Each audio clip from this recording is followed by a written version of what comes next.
बाजरे की फसल और नमक की खाद। खेत में पति का खतरनाक खूनी खेल देखकर आप भी हो जाएंगे हैरान।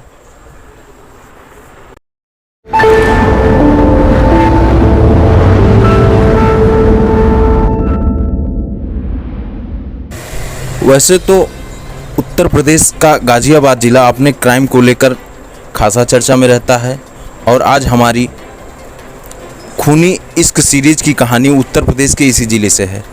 खेत के अंदर गाज़ियाबाद के एक लड़के ने खेला ऐसा खूनी खेल जिसे सुनकर आपके रोंगटे खड़े हो जाएंगे।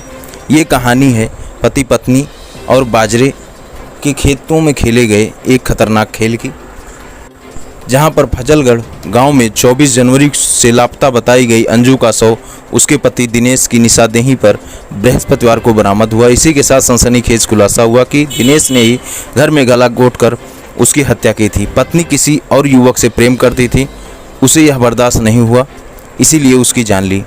उसने पूछताछ में बताया कि एक फिल्म में उसने देखा था कि अगर शव न मिले तो पुलिस कार्रवाई करने में बेबस हो जाती है, इसीलिए उसने शव को ठिकाने लगाने के लिए नई तरकीब अपनाई।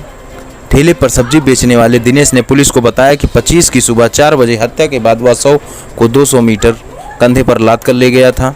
उसे गन्ने के खेत के बराबर में नाले के पास फावड़े से 4 फुट गहरा गड्ढा खोदकर उसमें दबा दिया। शव को गलाने के लिए 30 किलो नमक भी डाल दिया, फिर मिट्टी डालकर गड्ढा बंद कर दिया। इसके बाद उस पर बाजरे का बीज बो दिया ताकि पौधा आने पर गड्ढा ही नज़र न आए, कोई जानवर गड्ढा खोद ना दे, इसलिए उसके चारों ओर लोहे के कटीले तार लगा दिए थे। इस पर भी डर बना रहता था कि कोई वहां पहुंच ना जाए, इसलिए वह दिन में 6 बार निगरानी करने के लिए जाता था। साजिश यह थी कि बाजरे की फसल आने पर वहां गड्ढा नज़र नहीं आएगा। फसल बड़ी होने तक शव गड्ढे के अंदर नमक से गल जाएगा। उसने आसपास के लोगों से कह दिया कि पत्नी का किसी से प्रेम प्रसंग था, उसे लग रहा है कि वह उसके साथ चली गई है।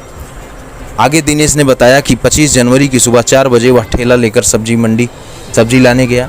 पत्नी गेट बंद करने के लिए आई थी, उसने गेट खुलवाया और गला घोंटकर हत्या कर दी। शव को पशुओं के चारे के बीच में रख दिया। इसके बाद वह ठेला लेकर निकल गया ताकि किसी को उस पर शक ना हो। उसने पूरे दिन सब्जी बेची। हत्या के 20 घंटे बाद रात के अंधेरे में शव को कंधे पर लाद कर नाले के पास ले गया। साजिश के तहत 4 दिन बाद 29 जनवरी को उसने पत्नी की गुमशुदगी की रिपोर्ट भोजपुर थाने में दर्ज करा दी। अंजू की हत्या की राज तब खुला जब बुधवार को उसके मायके से मां राजेश व अन्य लोग भोजपुर थाने पहुंचे। उससे शक जाहिर की कि अंजू के लापता होने में दिनेश का ही हाथ है। उसने पूछताछ की जानी चाहिए। उन्होंने यह भी बताया कि अंजू का दिनेश से कई बार झगड़ा हो चुका है। इस पर पुलिस ने दिनेश से सख्ती से पूछताछ की तो उसने हत्या करने की बात कबूल कर ली। उसकी निशानदेही पर पुलिस ने गड्ढा खुदवाकर शव बरामद कर लिया है। पुलिस पूछताछ में दिनेश ने बताया कि उसने अंजू की हत्या का कोई पछतावा नहीं है। उसे पता चला था कि पत्नी प्रेमी के साथ उसकी हत्या की साजिश रच चुकी है। वह 2 बार प्रेमी के साथ जा चुकी थी, बहुत समझाने पर वापस आई थी। उसे लगता था कि वह किसी भी दिन उसे हमेशा के लिए छोड़कर चली जाएगी। उसने कई दिन पहले साजिश रच ली थी। 24 जनवरी की रात वह जागता रहा। बच्चों की गहरी नींद में सो जाने पर सुबह 4 बजे पत्नी की हत्या की। बच्चों को कुछ पता ना चले इसलिए हत्या से लेकर शव ठिकाने लगाने तक का काम रात के अंधेरे में ही किया। 125 की रात में बच्चों के सो जाने के बाद ठिकाने लगाया। पत्नी की गुमशुदगी का यकीन दिलाने के लिए उसने पुलिस के सामने आंसू भी बहाए।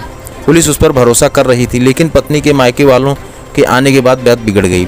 दिनेश ने हत्या करना कबूल किया है। उसने बताया कि 7 दिन पहले उसने हत्या के पत्नी के प्रेम प्रसंग का विरोध किया था। इस पर पत्नी ने चिमटे से पीटा था, तभी उसकी हत्या करने की ठान ली थी। पुलिस ने जब कई सवाल पूछे तो दिनेश ने अपना गुनाह कबूल कर लिया और खौफनाक हकीकत सामने आ गई। वह पुलिस को उस जगह पर ले गया जहां अंजू की लाश पड़ी थी। वहीं उगी बाजरे की फसल को देखकर हर कोई हैरान रह गया। गाज़ियाबाद जिले में हुए इस खूनी प्यार की कहानी सामने आते ही सभी के पैरों तले जमीन खिसक गई। पुलिस ने अंजू का शव बरामद कर उसके परिवार को सौंप दिया, जबकि पुलिस ने दिनेश को गिरफ्तार कर लिया है। ऐसी ही छोटी बड़ी खबरों के लिए बने रहें हमारे साथ। फेसबुक पर देख रहे हैं तो पेज को फॉलो करें, यूट्यूब पर देख रहे हैं तो चैनल को सब्सक्राइब करके बेल आइकन दबाना ना भूलें। खबर कैसी लगी लाइक और कमेंट करके ज़रूर बताएं। धन्यवाद।